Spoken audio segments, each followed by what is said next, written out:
I rise today to urge my colleagues to support the confirmation of Governor Doug Burgum from my home state of North Dakota to serve as our nation's 55th Secretary of the Interior.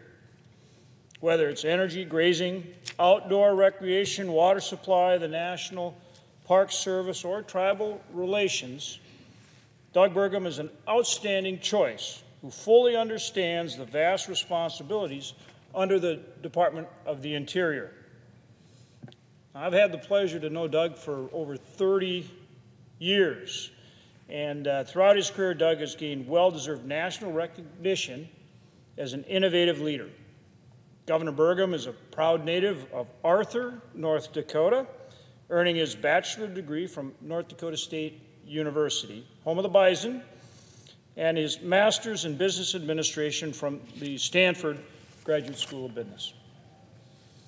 After working as a consultant at McKinsey, he returned home to North Dakota, and he literally bet the family farm to purchase a nascent accounting software company, Great Plains Software.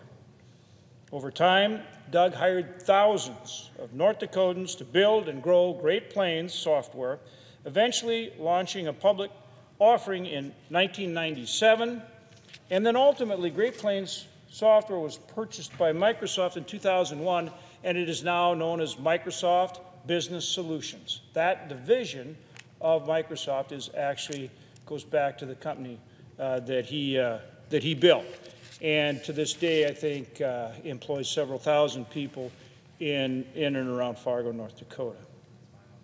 Great Plains Software, as I said, became Microsoft Business Solutions. He remained at Microsoft then for a number of years, actually hiring the current CEO during his time there.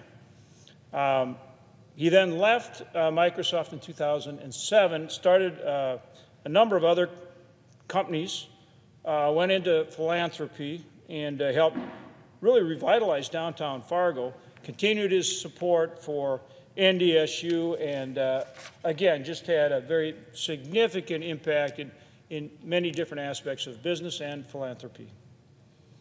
It's because of his countless contributions to North Dakota that in 2009, during my time as governor, I named Doug as the 37th recipient of the Theodore Roosevelt Rough Rider Award, which is our state's highest honor.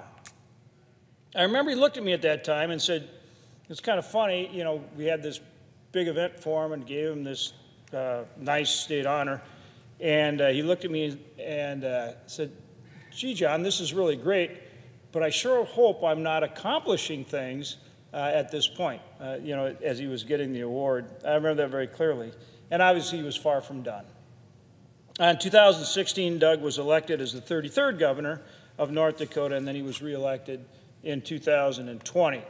He's been a true partner as we've worked together to grow North Dakota into an energy powerhouse for our nation. When I started as governor, we produced less than 100,000 barrels of oil a day going down, and we've gotten it up all the way to 1.5 million barrels of oil a day. At that point, second only to Texas, and it has gone back a little bit under the Biden administration, but we look forward to continuing to grow not just oil and gas, but all the different sources of energy, coal-fired electricity, renewables, hydro, just a real energy powerhouse for our country. And so he brings that incredible energy experience to his new role. Doug did a great job as governor, and then he ran for president. He was the first presidential candidate that when he left the race to endorse President Trump, first one to do it. President Trump knows the importance of a big energy agenda, and he knows what energy dominance means for our country, for our economic and national security. And President Trump saw that Doug is not just the right fit to head the Department of Interior as secretary. President Trump also tapped Doug to lead the newly formed National Energy Council. And Doug will do a tremendous job leading this integrated effort to truly make our country energy dominant, and he will work with President Trump to do that. Vitally important for our economy, vitally important to bring down inflation, vitally important for national security, and vitally important to our allies so that they get energy from the United States, rather than buying oil from countries like Russia or Iran and fueling either Russia's war machine or Iran's state sponsorship of terror. But Doug not only understands energy, he's also a rancher, a hunter. He loves our national parks, and he loves the great outdoors. That is what you want in a Secretary of Interior, because all of those are part of his portfolio at Interior. He has extensive experience in Native American affairs, and not only does he have the support of all of the tribes in our state, he has the support from more than 180 tribes from across the nation. Doug received overwhelming bipartisan support from our Energy and Natural Resources Committee. He came out of committee 18-2.